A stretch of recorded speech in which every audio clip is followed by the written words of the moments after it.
Hi, I'm Craig, Craig Hamilton Parker, psychic medium, author, and so on. Now, this is a commentary. This little talk.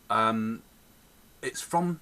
I'm reading from my website, and I'm reading one of the articles about reincarnation, memories, and recalling past lives, and I'm going to read it, but I'm also going to comment. So it's kind of, this will sit on my website. So if you're watching this on Facebook or YouTube or other devices, you can go to the website, you can see more, you can make comments, and I do reply to the comments on the website.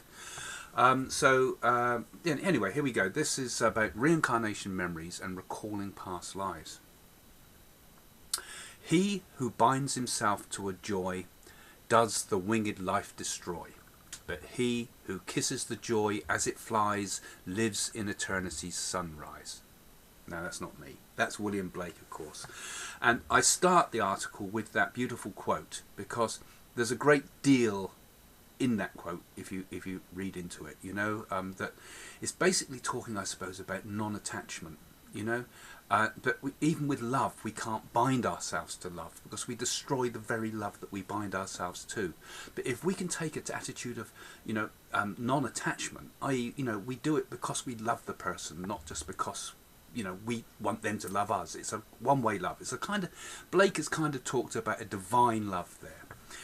And of course, we face many difficult problems when we reincarnate, or when we die, and so forth, because we have to face up to letting go of our attachments. And that is a theme that kind of echoes a little bit in this article. Now, reincarnation is the progress of the soul through many lives. It enables you to grow to your full potential and eventually attain cosmic consciousness. The earth is the schoolhouse where we come to learn our lessons. We live many lives on earth, just as we go through many grades in school before we graduate. Walking among us are many souls at different stages of development. Some have been here many times before, whereas for others this is the first lesson in human incarnation. We graduate when our spirituality is developed enough so that we no longer need a physical body to continue our spiritual work. Okay, that's the first part of what you'll read on the website. Now, just to comment on that, basically, we forget sometimes that there are many people on many different levels of spiritual development. I get very frustrated with people sometimes. I think, you've got no spirituality whatsoever, you don't care, you're totally materialist. But, that person might have only been here for the first life. They might have come up, like I believe, from an animal existence before they come to human. Metempsychosis, as the Greeks call it. So, perhaps I, particularly, and all of us, need to learn tolerance with people and understand that this is a schoolhouse here, and that the physical body is actually given to us to help us with our spiritual work. And actually, just as another thought to that, actually, the reason some physical bodies are better than others, like, I'm really handsome, of course, but the reason some physical bodies are better than others is because our karma is all tied into our physical body. It's tied into our nervous system in particular, and the spinal column, which is what we work with things like yoga and kriya, to clear the karmic influences. So we come into this life in a body that is perfectly designed for our spiritual state. And what happens in our spiritual body and what happens in our physical body is determined by what's happened before in previous lives. Now, some of you may not be able to buy into that idea because, it does go against a lot of, for example, Christian teachings, possibly, although the early Christians, they did believe in reincarnation if you look into it. But, so that's my starting point on the articles that you can read here on the website, because I wanted to talk there a little bit about what the physical body is. I mean, that does raise a lot of questions in itself. Why do the good suffer? Why do some people be born with terrible illnesses? Is it karma? Does that mean, for example, that it's your own fault? I mean, it's very hard to think about like that if you're looking at someone that's suffering, you know. So, but the fact is we are all one being as well, so therefore we have to somehow help each other. We have to have total compassion, because when one person suffers, so does another one. William Blake said, I can't remember his quote offhand, but the quote, someone can write it on the comments, the one about that when every sparrow is hurt, the whole universe cries with it, you know. It's like when one suffers, all do. But anyway, I've gone off on a tangent already, but remember, we're talking about reincarnation here. Now, the problem with earthly life is that it is easy to become spiritually lost and forget the reason we came here. We have no reincarnation memories. Every time we come to Earth, we develop new imperfections and new desires. These desires draw us back to the earth plane until they are fulfilled and we attain enough wisdom to let go of them. As the Buddha has explained, these desires are the cause of our suffering because we cling to them, yet we can never be gratified. It is the nature of desire that each time one satisfies it, the craving to repeat the experience returns. In this way, we become trapped in an eternal wheel of desire and the satisfaction of desire. Okay, now that you might have heard about this Buddhist concept that desire basically is the root of all suffering, that it's desire that pulls us back. Now, I would actually probably, you know, I wrote this some time ago. Actually, this is a quote from my book, What to Do When You're Dead. So check it out on Amazon. There's a number of versions there. There's an illustrated version, plus there's my own version on Amazon. So the unillustrated ones I make money on. There you go. There's the desire coming out already as I talk to you. But, you know, so craving, you know, we want to repeat the experiences. We're experience addicts, aren't we? If you think about it, the way people are nowadays with video games, for example, you know, experience, Minecraft, and all the kids doing all that, you know, filling their head with all this. I mean, we can never let go of it. We are deeply pulled at the moment to what in Hinduism they call the Kali Yuga age, you know, the age of dark materialism. It's like a shadows come over our spirit, and we're absolutely trapped in all this, you know. And of course it's all being fed to you all the time. You might be watching this video as the television's on, pumping you with adverts. You might be watching it on YouTube and another advert pops up and another one too, and even my adverts too, because I advertise for things like our reading services on the web. But you know, we are absolutely sucked into this. So it's very hard, probably harder than ever in the type of society we are in, to escape the wheel of desire. And Buddha's time, he was talking about how hard it was, but imagine where we are now. So, you know, we are kind of in this age being pulled all the time, and, you know, it's harder for us now. Okay, anyway, the next subheading, spiritual progress. Sigmund Freud has shown us, however, that the repression of desire, particularly sexual desire, can be unhealthy and in some cases lead to serious psychological problems.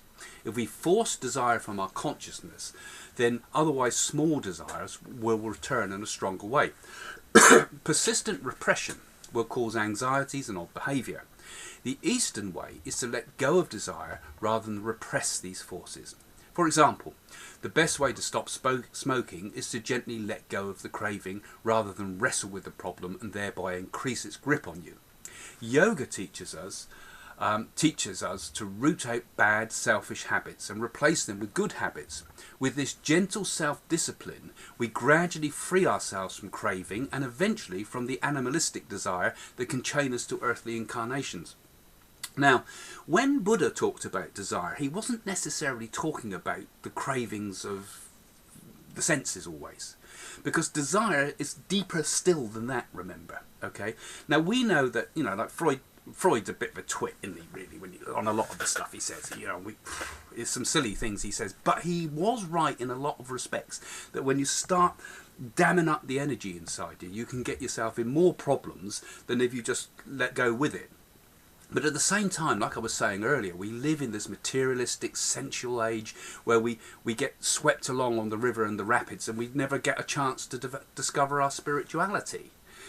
So it's finding a middle way, as the Buddha said. We've got to somehow find a gentle form of discipline so we can gradually free ourselves. And actually, when we cut the ties that bind us like this, when we cut those ties to the world, instead of being something somehow being taken away from us, we actually find that we actually gain something. Like when we let go of stress, we find we've got energy. When we let go of a craving of any sort, if you're an alcoholic and you let go of alcoholism, wow, you suddenly find your body's back in shape again, and so on. That's more extremes, but even in the little things, And the way to do it so often is not to repress it, but just to let it happen slowly. No, like, I'm an addict to sweets, all right? Now, I can't stop eating sweets, all right? There's other things too. Heroin was another one, but never mind about that. Sweets are a problem. I can't get away from them. So, okay, I want to have a sweet. The box of Maltesers. I'm going to eat the whole lot, right? But no, what I have to say to myself is, yes, you can do it, but in 10 minutes' time, all right? So, okay, I'm going to do it, but in 10 minutes' time. Right? And then 10 minutes time I might break into them and eat them like a maniac. But by setting up that discipline of just a few minutes wait, I actually think, oh well, actually, yeah, maybe do I want another 3 stone on me? So again, it's gentle with yourself, gentle, because that's the only real way to work, I think, spiritually. You can't go forcing yourself, particularly when we get to these concepts about being bound by desire. Now, carrying on. People who have used their earthly life for spiritual progress and emulate great men and women find it much easier to adjust to the next world and can progress to the higher planes of being. Similarly, when the time comes to return to Earth for more experience, they have a greater degree of choice about the life that they will lead. Instead of being drawn by the need to gratify desire, they make conscious choices based upon what they know to be best for the soul. Got that? You see, basically what I'm saying there in this part is that, like William Blake at the beginning, we bind ourselves to our desires. And what do? We stop the soul from flying into the next world. We stop it becoming one with the afterlife. Because, you're not going to stay in heaven forever. You're going to come back because there's still more work to do. That's why, when I first became a spiritualist, I found this quite difficult because, here I was giving proof of life after death, proving that the personality survives death. And of course, everybody in spiritualism assumes it's tea and biscuits in heaven forever. But it's not, because there's still unfulfilled karma that we've got to come back to. So there I was with 2 concepts, On the one hand, I believe the whole yogic path, I believe the whole Hindu sort of path, as it were, the Vedic teachings, and the Buddhist teachings, which have evolved out of that, and other philosophies too. And yet, spiritualism was saying, no, here you go, you stay in heaven the whole time, No, it's wrong. As far as I'm concerned, we come back. And it's been proven to me, which I'll have to do in another talk, because I want to limit the time of these. But it's been proven to me that you lived before. Anyway, coming back, I'm just going to... Past life experiences. Now, most of us are not saints or hedonists. Our path falls somewhere between the 2 extremes. We are somehow motivated by our desires, but also have a degree of control. In the final analysis, it's who we are that decides the path ahead. At the beginning of this book, I've mentioned I'm quoting from the book, I explained how our character today will determine what happens to us after death. Similarly, our character also determines the new birth we shall take when our time in the afterlife is concluded. The wonderful thing about all of this is that whatever happens to us in this material life, the afterlife, or in future incarnations, it's all under our control. We can have a better future simply by becoming a better person. I don't need to tell you anymore, actually, because that, I think, is the essence of what I believe existence and life's all about, as well as a cup of coffee, of course. Because, the reason we're here in this world is to become better people. That's it. End of story. And if you become a better person, you ultimately free yourself from this incarnation and future incarnations, and you live again in the spirit world. And if you become a better person, you become full of kindness, you become full of love, and what you will do is attract kindness and love to you. So those people you love will always be with you.